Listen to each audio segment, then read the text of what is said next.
शायद आप लोग भी जानते हो, पीस पार्टी, उत्तर प्रदेश की पार्टी है, डॉक्टर अयूब अंसारी साहब की पार्टी। मैंने उस पार्टी को इसलिए ज्वाइन किया कि हमारे लोगों में कुछ लोग ऐसे हैं जो संगठन में तभी आते हैं जब उनको भी लगता है कि हम पार्टी में भी कुछ कर सकते हैं। तो संगठनात्मक ढांचे को बनाते बनाते मैं उधर गया, लेकिन मैं आज भी अल्हम्दुलिल्लाह पार्टी की तरफ या पार्टी की पॉलिसी की तरफ कभी देखा नहीं हूं। जब से जुड़ा हूं लगातार उसी रास्ते पर हूं जो रास्ता हमें बताया गया था और आज भी जो रास्ता बताया जाता। लेकिन दरअसल मौजू जो है, जो असल हमारे जो वक्ता और भी आएंगे वो आखिर किस मौजू पर गुफ्तगू करेंगे, इसके लिए मैंने कहा कि मुझे ही पहले खड़ा कीजिए ताकि मौजू सामने आ जाए, सब्जेक्ट आ जाए, लोग उसी पर बोले। तो जो मॉब लिंचिंग का दौर शुरू हुआ मुल्क के अंदर, तो मशवरे में यह बात आई कि जिस आर्टिकल 341 की लड़ाई हम लड़ रहे हैं, जिस अनुच्छेद 341 में दलित मुसलमानों को शामिल करने की मांग हम लगातार कर रहे हैं, उसी अनुच्छेद में शामिल वो वर्ग जिसे हम एससी और एसटी कहते हैं, उन वर्गों के सामाजिक सुरक्षा के लिए एक स्पेशल प्रोटेक्शन एक्ट बनाया गया है। दरअसल इस प्रोटेक्शन एक्ट की कॉपी निकाली गई, फिर इसका अध्ययन किया गया। अध्ययन जब किया गया, आप सभी को पता है इस मुल्क में संविधान है और इस मुल्क का निजाम संवैधानिक निजाम है, लोकतांत्रिक निजाम है। संविधान सबके लिए बराबर है, चाहे बंगाली हो, बिहारी हो, आसामी हो, उत्तर प्रदेश का हो, राजस्थानी हो, पंजाबी हो, कर्नाटक का हो, आंध्रा का, भारत के किसी राज्य का हो।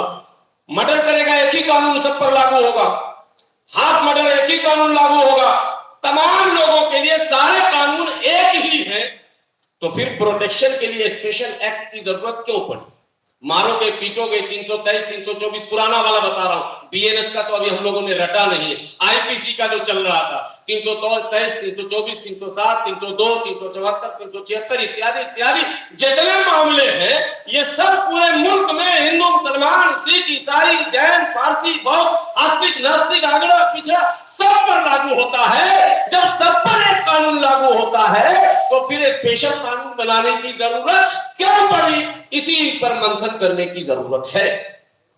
एक जमाना था गांव के गांव दलितों के जला दिए जाते थे। लक्ष्मणपुर बातें तो आप लोगों ने सुना ही होगा, कई और कहानियां। उनके घरों को उजाड़ दिया जाता था, आग लगा दिया जाता था, उनके बहू बेटियों को छेड़ा जाता था, उनके मकानों और जमीनों पर कब्जे कर लिए जाते थे। कोई सुनने वाला नहीं होता था। वो हमारा एससी भाई दलित भाई थाने में जाता था, कोई सुनता नहीं था उसकी सुनवाई नहीं होती थी, कहीं मुकदमे नहीं होते थे। दबंगों के हौसले बढ़े थे, सामंतवादियों के हौसले बढ़े थे।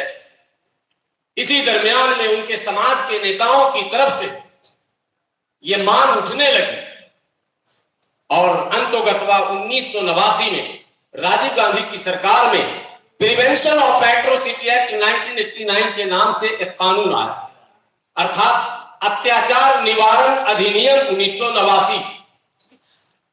इसका नाम न इसमें दलित शब्द है, न इसमें आदिवासी शब्द है, न इसमें हिंदू शब्द है, न इसमें मुस्लिम शब्द है।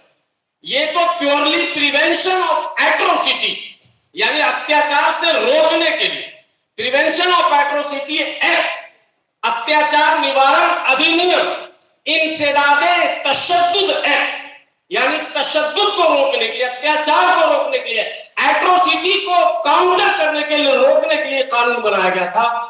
इसमें कोई धर्म जाति का कहीं जिक्र नहीं था, शर्तें थी, एक लिस्ट बनी हुई है, शर्तें थी। उन तमाम शर्तों में जितनी शर्तें हैं आज भी वो कानून है ना भाई। प्रिवेंशन ऑफ एट्रोसिटी एक्ट कभी भी ऑनलाइन आप डाउनलोड करेंगे निकल जाएगा, उसकी शर्तें पढ़िए आप। जितनी शर्तें थी उस जमाने में हम फुलफिल करते थे, आज भी फुलफिल करते हैं। लेकिन अफसोस कि हमारे सरबराहों ने हमारी सुरक्षा की तरफ कभी ध्यान नहीं दिया। वोट तो हमने सुरक्षा के नाम पर दिया, हमेशा वोट जो हमने दिया है, आप सबों को याद है, वोट हमने जब भी दिया है तो सुरक्षा के नाम पर दिया। आपको पता हम लोग कांग्रेस को वोट देते थे, दंगे फसाद शुरू हो गए मुल्क के कोने कोने में। मुरादाबाद हुआ, मेरठ हुआ, मलियाना हुआ, हाशिमपुरा हुआ, भागलपुर हुआ, नेल्ली हुआ, कोकराझार हुआ, मुंबई हुआ, जमशेदपुर हुआ।